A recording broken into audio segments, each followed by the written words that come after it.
datang kembali di channel aku, Rida. Oke, jadi episode kali ini kita akan podcast bersama dengan temen aku. Nanti dia akan memperkenalkan dirinya. Tentunya siapa ya bakal kita ajak berbincang untuk episode podcast yang pertama ini? Oke, mari kita sambut. 1, 2, 3. Hai. Halo. Sekarang kita bersama bintang tamu di podcast pertama aku, yaitu silahkan perkenalkan diri dulu. Halo semua, kenalin aku dia. Apa sih ini? Oke, jadi kali ini kita sudah bersama dengan Dian. Biasanya dipanggil Dian atau Widya. Benar? Benar. Nah, di episode podcast pertama kali ini kita akan membahas terkait dengan kehidupan KKN. Nah, buat kalian anggota mahasiswa semester 6 semester 5 menuju ke semester 6 yang akan melaksanakan KKN, tentunya pasti membutuhkan informasi tentang ini. Nah, jadi hari ini kita akan berbincang santai bersama dengan Dian terkait dengan kehidupan KKN dia gitu. Disclaimer dulu, kemarin KKN di mana, Dian?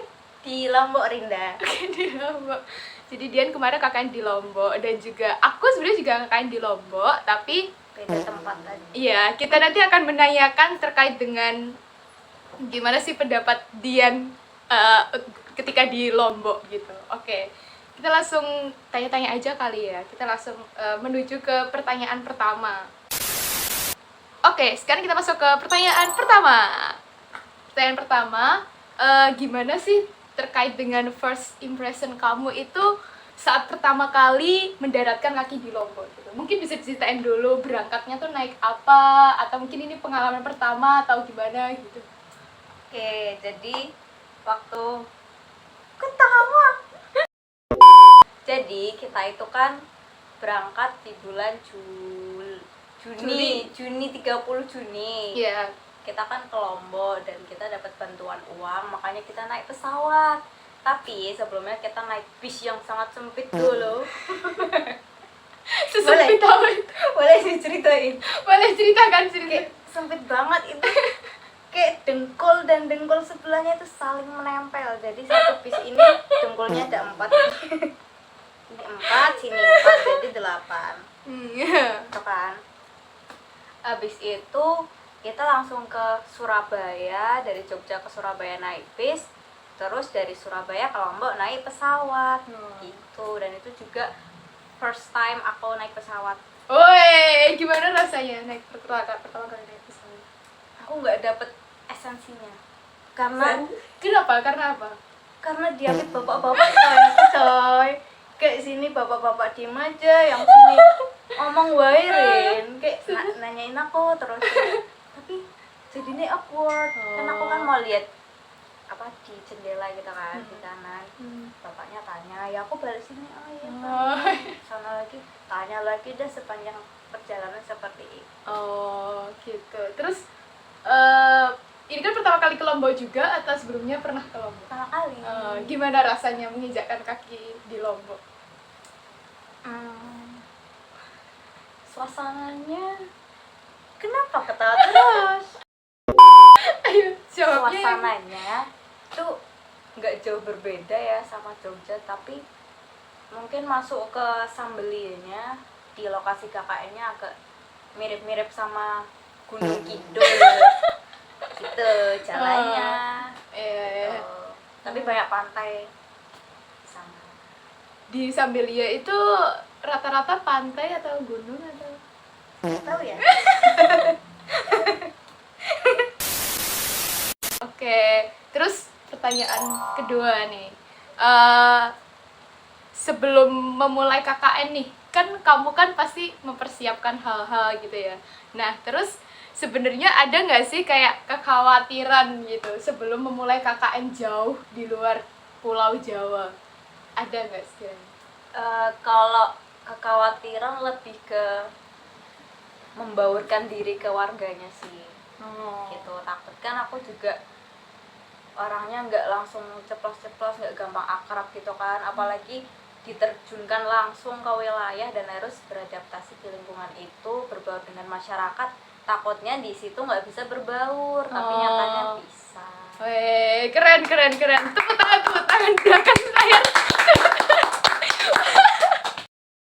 Sekarang kita next ke pertanyaan ketiga ya. Pertanyaan ketiga ya. Nah, di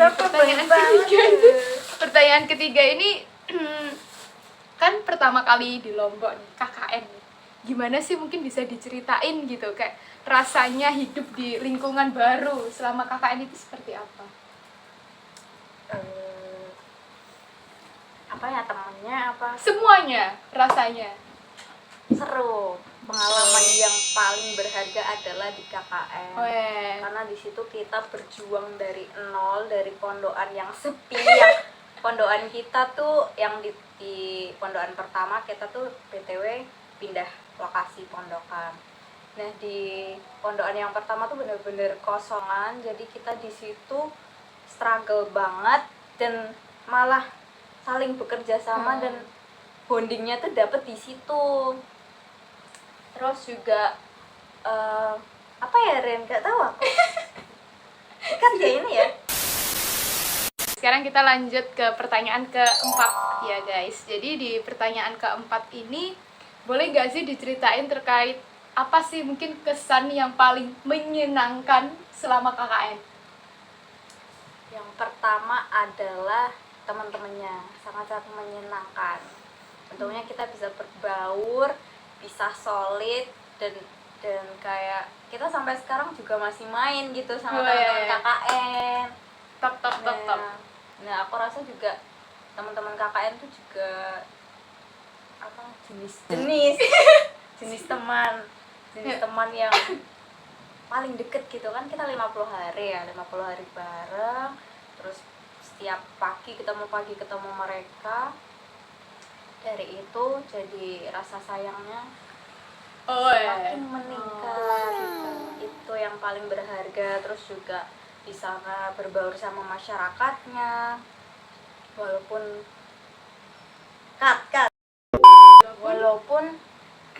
untuk aku sendiri kurang bersosialisasi dengan mungkin yang bapak-bapak, karena kebanyakan prokerku adalah ke ibu-ibu PKK doang. Ke anak-anak juga itu cuma ngikut di proker temen aja, jadi kurang berbaur ke masyarakatnya. Tapi overall masih bisa menggabungkan diri ke masyarakat dan masyarakatnya juga kenal aku. Oke. Mantap. Itu kan tadi dari sisi positifnya nih. Kalau misalnya dari sisi negatif selama KKN tuh sebenarnya KKN tuh ada nggak sih sisi negatifnya? Sisi negatif nggak ada. Mungkin aku jadi tahu kalau keburukanku. Karena kan kita 50 hari bersama teman-teman semua, dan teman-teman ini nyeletuk kayak, kamu lama banget, kamu lemot banget. Nah, aku di situ baru tahu ternyata aku slow motion itu hidupku. Slow motion. Maaf Oke. ya.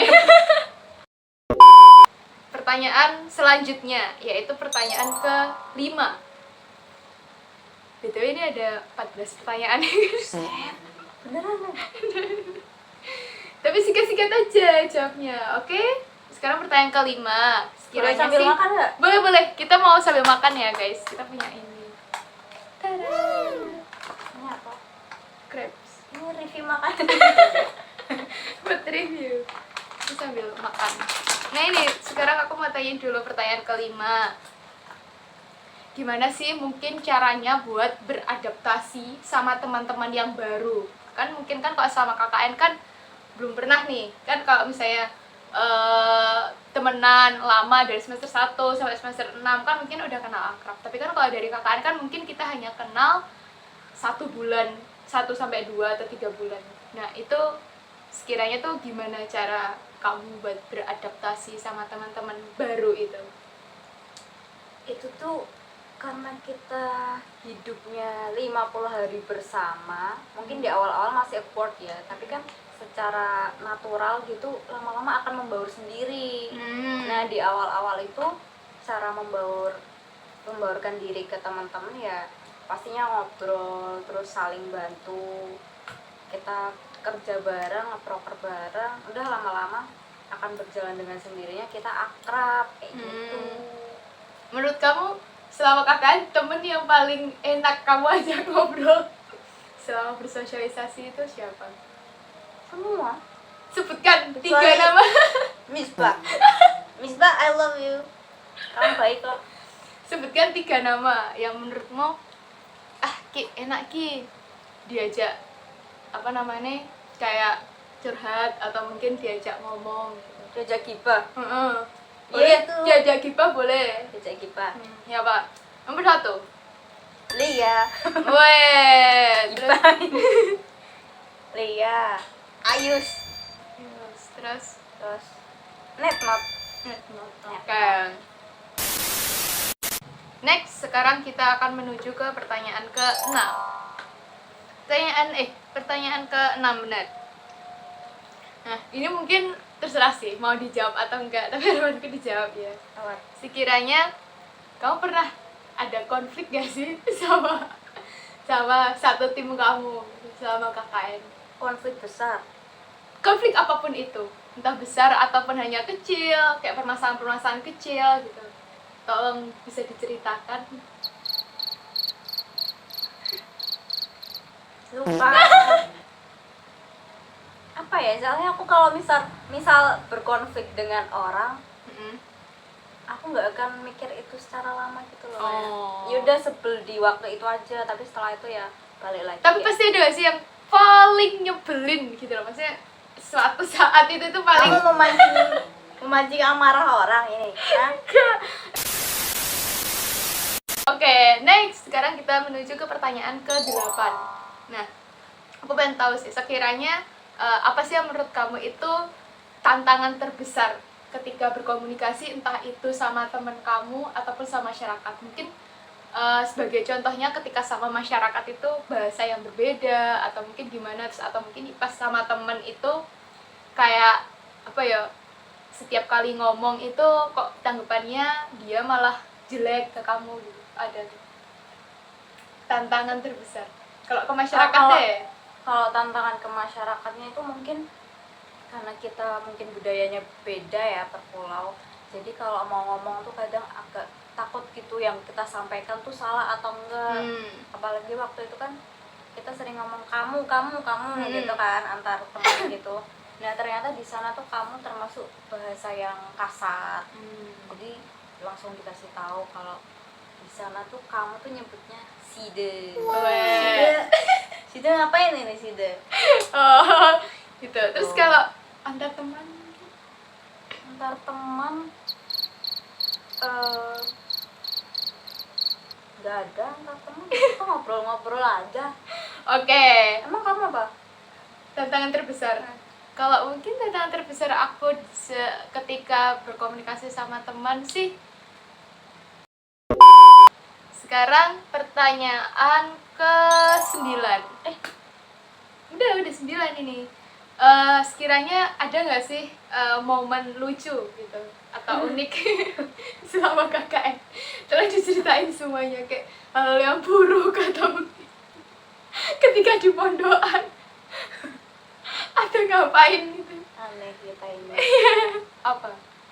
Ini yang paling aneh adalah kita tuh di awal-awal kan masih jaim ya antara cowok sama cewek. Kan kita satu pondokan kan campur ya cowok sama cewek. Nah di minggu-minggu pertama itu kita membuat jadwal 2 hari sekali yang nyuci cewek, 2 hari sekali yang nyuci cowok kayak gitu kan. Di awal-awal ya oke lah, masih berjalan cuma sekali doang. Nah setelah itu kan kita cuma malu ya kalau jemuran cewek dilihat cowok, jemuran cowok dilihat cewek gitu kan. Alasan dibuat jadwal itu. Nah tapi makin kesini adalah malah jemurannya menjadi satu. Jadi kalian kalau tahu yang jemuran merah payung itu udah nyamper lah cewek. Iya kan? Iya. Terus ada aja. ada lagi. Terus ini itu kita sebelum pindah pondokan itu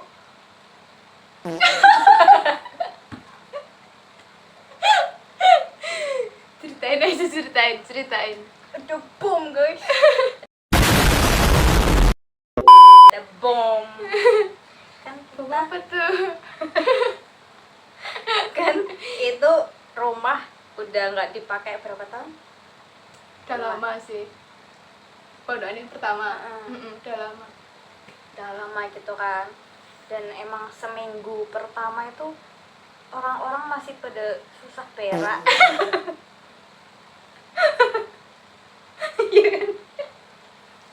Nah abis itu kita berinisiatif untuk makan sayur lah, kita masak sayur bla bla bla. Nah berak semua. Berak semua toh. Ya wes, WC-nya nggak kuat. Terus ada satu makhluk ini yang dia kayak kebal gitu. Jadi nggak bisa disiram, sampai berember-ember nggak bisa disiram. Jadi itu nggak tahu ya sampai sekarang masih ada apa enggak. Nggak tahu, nggak boleh mencari pemilik, nggak boleh mencari pemilik ya. Nah, Terus? itu terus kan kita mandinya di bawah ya. Sini ember, terus sebelah sini tuh WC-nya kan masih ada si makhluk itu kan, cuma ditutupin ember dikit gitu. Jadi kita waktu mandi sebelahnya WC yang ada baunya dari kadang keluar baunya kan. Melewati jam gitu. Terus yang dilakukan apa aja buat menghilangkan itu? Sampai ke pemadam kebakaran coy. Nanti kita kasih lihat fotonya. Aduh ya Allah. Cari bantuan pemadam kebakaran, tapi dikasihnya solusi pakai soda api, ternyata nggak mempan. Dikasih ember yang bak gitu gede-gede juga nggak mempan. Ya ini sempat udah masuk, nanti beberapa jam lagi muncul lagi tuh, nongol lagi, dia naik lagi. WC mampet. Udah. Terus kita kan waktu itu masih di pondokan yang pertama kan, antara sumur sama kamar mandi kan dekat, dan di luar kamar mandinya kan ada keran gitu kan. Kita waktu itu pondokannya di deket laut, dikasih ikan. Pesisir. Dikasih ikan buat kita makan, terus kan dibersihin lah ikan itu di luar. Kayak ya udahlah, ngebersihin ikan, bau amis bla bla bla. Terus yang di kamar mandi ternyata air resapan ikannya itu masuk ke keran yang untuk mandi. Jadi kan sumbernya nyerap air gitu, sumurnya nyerap air ikan sampai ke bak mandi kita. Dan kita mandi pakai air ikan amis. Setelah itu kita semua gatal. Budi kan coy, tapi nggak apa-apa itu. Nggak apa, itu pengalaman. Walaupun amis dikit. Kalau di pondokan yang baru, kan katanya tadi pindah pondokan yang baru, ada cerita lucu nggak? Malah Gak apa-apa. mungkin janganlah. Bahaya ya Rin. Bahaya, oke. Oh kalau nggak yang ini, yang di pondokan kita tuh kan nggak ada apa namanya, apa tuh, ternit Ternit tuh apa sih? Plafon. Jadi langsung aspes. langsung asbes gitu. Ternyata di pojok-pojoknya itu, setiap sudut, nggak setiap sudut juga, tapi di pinggiran dari tembok kita tuh banyak sarang burung. Jadi kita kalau setiap malam itu tidur sama bulu-bulu burung di bawah. Iu. Tapi nggak apa-apa lah. Nggak apa ya. Sekarang kita next ke pertanyaan selanjutnya. Pertanyaan selanjutnya, pas waktu udah KKN nih, kakaknya kan sekitar 50 hari. Nah, sekiranya pas waktu ninggalin lokasi gitu, apa sih perasaannya, gimana? Kan udah banyak tuh momen-momen yang WC maju, WC mampet, pindah pondokan, jemurannya bareng. Terus habis itu sedih lah kita menangis bersama itu. perasaannya gimana? Di hari-hari sebelum kita pe- Pelepasan, penarikan, aku udah mikir kayak aduh besok di kamar sendiri nggak punya teman-teman sebelum balik ke Jogja ya, nggak punya teman, udah sedih gitu kan. Ngeblank. Terus kayak bakalan kangen temen-temennya 15 temen yang dari pagi malam ketemu terus tiba-tiba akan dipisahkan. Terus kamu dulu deh, aku dipancing dulu nanti ingat ceritanya. Pas waktu mau pulangnya naik apa? Oh karena itu kan uang kita habis. Jadi kita pulangnya nggak naik pesawat, kita naik kapal. Tapi itu pengalaman terseru yang pernah ada. Pertama kali naik kapal. Kapal yang berhari-hari ya. Dulu pernah ke Bali doang, tapi kan 1 jam. Bentar. Sekarang kalau dari Lombok ke Surabaya itu 22 jam. Jadi kita tidur di kapal bareng-bareng itu. Oke, next. Selama masa-masa KKN, sekiranya apa sih pelajaran terbesar yang kamu dapatkan? Berat ini pertanyaannya. Pertama, teamwork. Kenapa timbul? Teamwork itu sangat penting untuk membangun suatu chemistry. Wes, ngeri. Kimia. Terus komunikasi masyarakat. Penting banget itu. Apalagi dari pengalaman KKN ini menurutku jadi kita punya keberanian tersendiri untuk berkomunikasi keluar gitu. Kamu juga merasakan hal sama? Kayak ya deh kita belajar untuk mulai bekerja sendiri tuh di KKN itu. Kalau yang di kuliah sebelum ini ya, sebelum KKN kayak kita masih bekerja sendiri gitu, kita fokus ke diri sendiri belum ke luar. Tapi kalau di KKN ini kita benar-benar komunikasinya sama orang-orang luar. Kayak gitu sih. Bersama kamu yang sebenarnya introvert. Aku introvert. Dikit-dikit kalau introvert itu kadang mikirnya agak panjang. Misal aku kalau komunikasi sama ini bakal diterima nggak ya, jadi ada pikiran-pikiran yang mungkin bikin kita insecure gitu loh. Tapi ternyata enggak. Hebat. Kamu coba berani di KKN ini. Ada lagi? Udah saja. Itu aja terbesar yang kamu dapatkan. Oke, next question. Sekarang ini juga pertanyaan yang cukup berat. Kalau misalnya bisa mengulang KKN nih, sekiranya ada nggak hal yang pengen kamu lakukan dari KKN sebelumnya? Memperbaiki. Ya terserah apa. Aku akan memperbaiki waktu prokerku. Beneran. Itu kan janganlah ada cerita. Kenapa? Itu aku akan memperbaiki prokerku, terus juga berjalan sesuai timeline yang sebelumnya pernah aku rancang. Nggak perlu nunggu pihak lain. Dan udah Itu aja. Kalau dari sama capung lah. apa? Ceritakan.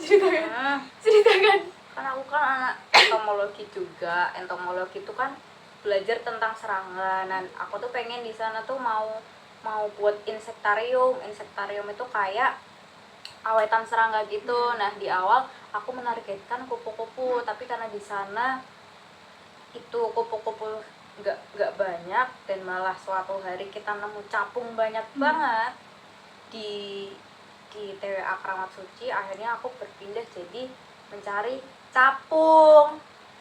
Tapi di 2 hari setelah ada ribuan capung di sana, jadi nggak ada capung di sana. Jadi waktu aku sampling tuh cuma dapat 4 capung doang di hari pertama sampling itu. Dan kan harusnya kan kayak dilindungi ya si capung-capung ini. Nanti bisa aku tunjukin di sini kamarnya. Rencana kita juga capung yang udah semutan itu. Harusnya dilindungi kapur semut dulu sebelum didiemin. Tapi aku karena belum beli kapur semut saat itu dan nggak mikir ada semut di sana, karena kan itu tak taruh agak tinggi ya. Aku mikirnya kayak ya di bawah juga nggak ada semut saat itu. Tiba-tiba besoknya, wait capungnya dimakan semut. Iya sudah, habis. Tinggal apa ya, kepala doang sama sayap. Astagfirullah. Ya, itu pelajaran juga ya guys. Mungkin kalau misalnya nanti buat kalian akan melaksanakan KKN, tolong bener-bener survei dulu tempatnya seperti apa gitu. Apakah dia bener-bener cocok untuk melaksanakan program kalian atau enggak gitu. Nah, kayak Dian tadi, kayak sekiranya harusnya kupu-kupu nih. Nah, ternyata kok di sana nggak ada. Ya karena mungkin waktu itu memang belum musimnya atau gimana, aku nggak tahu ya. Pokoknya intinya sulit buat dapet kupu-kupu di sana gitu. Nah, itulah sekiranya memang harus disurvei dulu apa sih sebenarnya yang dibutuhkan sama desa sana dan apa sih sebenarnya yang ada, apa yang sebenarnya nggak ada. Itu penting banget. Oke? Sekarang kita ke pertanyaan 3 terakhir. Nah ini, silahkan kasih tips untuk mahasiswa yang akan melaksanakan KKN. Entah mulai dari persiapan, atau mungkin ketika di sana, terus dan juga mungkin pas aku pulang. Kayak sana aja.